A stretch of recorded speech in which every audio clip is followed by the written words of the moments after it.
राधे राधे भक्तों।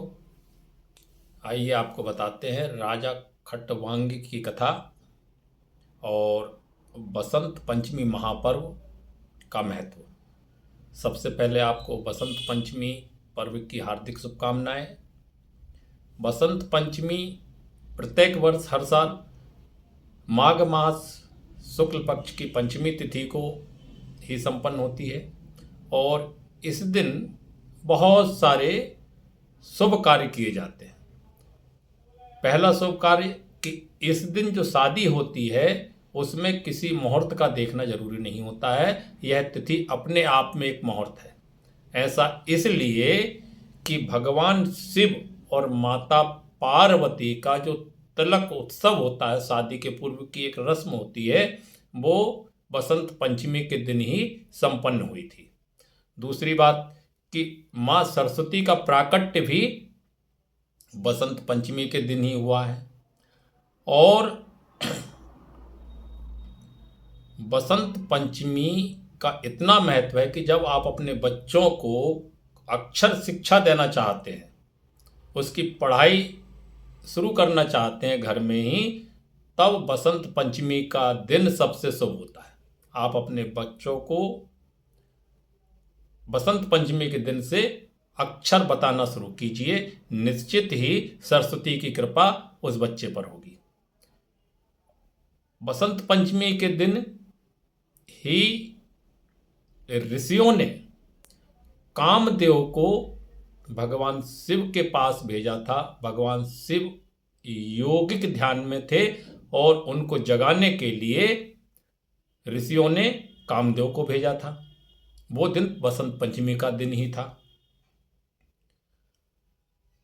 सबसे महत्वपूर्ण बात यह है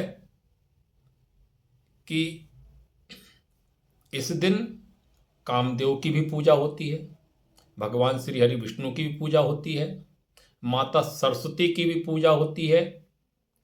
और पूजन के विधान में पीली वस्तुओं का बहुत अधिक महत्व है। पीले फूल का उपयोग, पीला भोजन, क्योंकि माता सरस्वती को पीला रंग बहुत प्रिय है। उनका प्रिय भोजन भी पीला ही है। चावल में थोड़ी सी हल्दी डालकर अगर बनाए तो चावल खाने का महत्व इस दिन विशेष रूप से है। अन्य सभी प्रकार के भोजन का महत्व तो है ही है। भोग में माता सरस्वती को मिश्री कंद और बेर, जो सबरी ने बेर भगवान श्री राम को खिलाई थी, वही बेर का भोग भी सरस्वती माता को बहुत अधिक प्रिय है। सबसे महत्वपूर्ण बात जो रहस्य की हम बताना चाह रहे हैं कि इस दिन ही राजा खट्टवांग का जन्म हुआ था, जो भगवान श्री राम के पूर्वज हैं। राजा खट्टवांग अपने समय के प्रतापी राजा रहे, बहुत बलशाली राजा रहे। और जब देवता और राक्षसों में युद्ध हुआ तब देवताओं ने अनुरोध किया कि राजा खट्टवांग जो पृथ्वी लोक में है उनकी सहायता ली जाए। देवता यहाँ पर आए, देवताओं ने सहायता मांगी और राजा खट्टवांग को जो है वो सेनापति नियुक्त किया। कई वर्षों तक युद्ध हुआ। युद्ध के बाद राक्षसों की पराजय हुई है। तब राजा खट्टवांग ने देवताओं से वरदान प्राप्त करने के लिए निवेदन किया। देवताओं ने भी कहा कि आपने हमारी बहुत सहायता की है, आप कोई वरदान मांगिए। राजा खट्टवांग ने वरदान मांगा है कि आप मुझे मुक्ति दीजिए। इस वरदान को देने में सभी देवता असमर्थ हुए। देवताओं ने मना किया कि हम आपको सब कुछ दे सकते हैं, लेकिन मुक्ति का जो पावर है, अधिकार है, वो हमारे पास नहीं है। देवताओं ने राजा खट्टवांग को मुक्ति नहीं दी। तब राजा खट्टवांग ने कहा कि अच्छा देवताओं, आप दिव्य दृष्टि रखते हैं, दिव्य ज्ञान रखते हैं, तो यह बताइए कि मेरी मृत्यु कब होगी। सबसे रहस्यमय बात आपको ये बताना चाह रहे हैं कि वो दिन बसंत पंचमी का दिन, कि इसी दिन राजा खट्टवांग का जन्म हुआ और उनकी जयंती मनाई जाती है।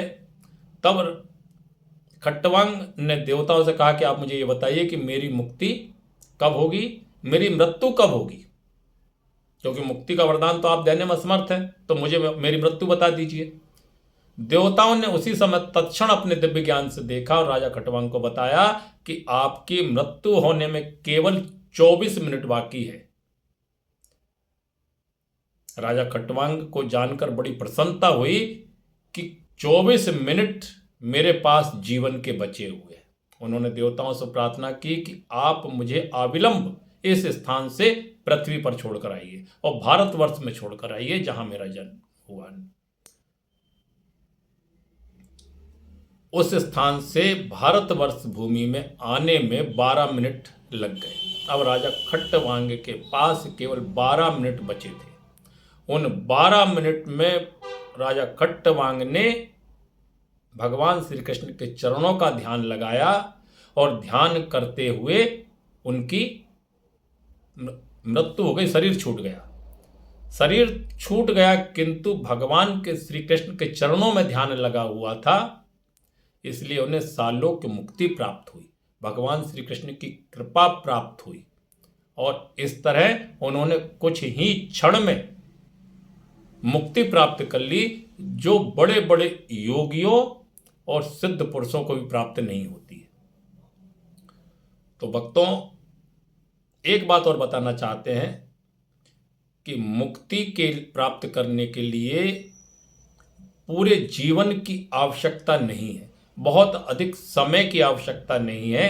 बस जिस क्षण ये बात समझ में आ जाए कि हमें भगवान की भक्ति प्राप्त करनी है और मुक्ति चाहिए, तो उसी क्षण से तत्काल अविलंब सांसारिक वस्तुओं का मानसिक त्याग करके भगवान की भक्ति में लग जाना चाहिए। निश्चित ही भगवान श्री हरि की कृपा जीव पर होती है। ब्रह्म पुराण में अध्याय 43 में एक बात और आई है कि बसंत पंचमी के दिन विशेष रूप, वैसे तो सदा ही ऐसा होता है, किंतु बसंत पंचमी की प्रातःकालीन बेला में 3:20 से 3:40 तक सरस्वती का वास मनुष्य की जिह्वा के अग्रभाग पर होता है। इस दिन विशेष कृपा होती है। भक्त जो मनोकामना मन में रखता है, जो भी बात मन में रखता है, अगर वह प्रार्थना करे तो उसकी वह मनोकामना अविलंब पूर्ण होती है। तो आपको भक्तों ये हमारी वीडियो कैसी लगी, कृपया हमें कमेंट करके अवश्य बताइए। और अभी तक आपने हमारी चैनल को सब्सक्राइब नहीं किया है तो कृपया सब्सक्राइब कीजिए, लाइक कीजिए, कमेंट कीजिए और बताइए कि आप किस तरह की और वीडियो देखना चाहते हैं। हम पूरी कोशिश करेंगे कि उसी तरह की वीडियो आप तक पहुंचाएं, शास्त्रों की बात आप तक पहुंचाएं, पुराणों की बात आप तक पहुंचाएं। जय श्री राधे, जय श्री कृष्णा। अंत में बसंत पंचमी महापर्व की हार्दिक हार्दिक शुभकामनाएं। राजा खट्टवांग जयंती की भी आपको बहुत अधिक हार्दिक हार्दिक शुभकामनाएं।